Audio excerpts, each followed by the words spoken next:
It doesn't matter what is done to me. The question here is far bigger than me and all of my critics, multiplied 1,000-fold. The real question is whether or not we as a nation, and especially we as a state, are going to continue to allow the legal profession and the judiciary to deteriorate to the point where it is now. Then I take it you feel morally your philosophy on the bench is correct. Oh, no question about that.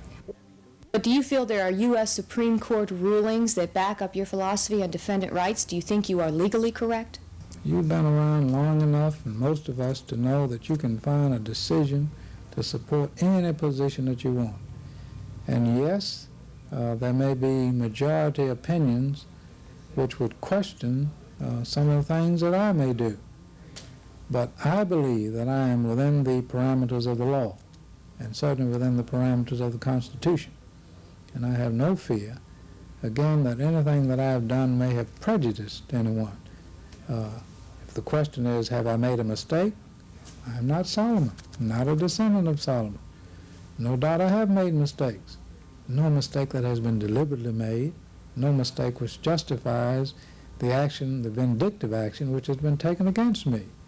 And if they want to do that, fine. But keep in mind, my enemies may destroy me, but while they are doing so, they are striking at the system itself, because I'm one judge.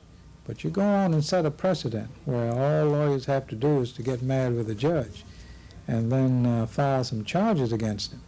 Keep in mind that individuals didn't do this. Individuals were not motivated to take these actions. Lawyers chose to do so. Does race play an issue in this?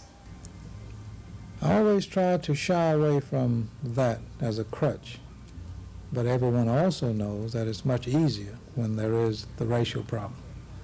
But to be honest with you, I think that any lawyer or any judge who may have taken the positions which I have taken would have been subject to the same kind of criticism.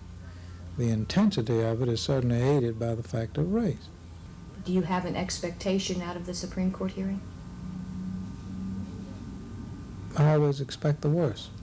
And if anything better than that comes along, hoorah.